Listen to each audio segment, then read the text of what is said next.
इमरान खान पर बगावत का मुकदमा दर्ज करने का मामला, चेयरमैन पीटीआई का सख्त रद्द अमल सामने आ गया। ट्विटर पर लिखा कि मेरे खिलाफ बगावत का मुकदमा मेरे खिलाफ 144वां मुकदमा है। उन्होंने मजीद ये लिखा कि हमारे सीनियर लीडर अली अमीन को कैद कर दिया गया है।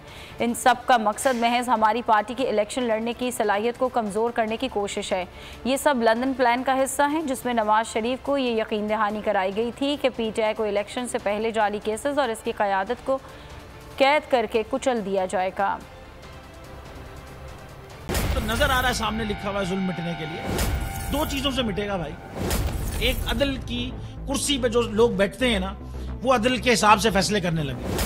दूसरा, कौम निकल खड़ी हो जुल्म के खिलाफ, तो जुल्म खत्म हो जाएगा। या इन दोनों में से कोई एक चीज हो जाए या दोनों हो जाए। अगर 420 का मुकदमा था, उस वक्त अदलिया में जो लोग बैठे हुए केस देख रहे थे, वो पूछते ना यार चीट हुआ कौन है। जब उनको दिखता कोई चीट नहीं हुआ, केस खत्म कर देते। तो जालिम जुल्म कर ही नहीं पाता।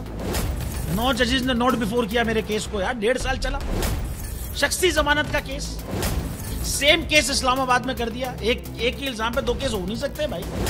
मतलब 60 दिन का वक्त होता है। 102 दिन के बाद मैं जीत गया, केस बरी हो गया। 102 दिन के बाद अपील फाइल की, एक्सेप्ट कर ली। नहीं करते ना एक्सेप्ट, खत्म हो जाता ना जुल्म यार। भरी अदालत में मुझे बरी कर दिया, फिर पता नहीं क्या हुआ, 2.5 घंटे बाद का नोट बिफोर। मैं नहीं सुनता ये केस, खड़े रहते अपने फैसले, मिट जाता जुल्म। अल्लाह ताला ने बिठाया इन कुर्सियों पे इनको यार, ये अल्लाह ताला की तरफ से फैसले करने हैं। तो या तो ये फैसले आएंगे, जुल्म मिट जाएगा, या कौम खड़ी हो जाएगी जुल्म के खिलाफ।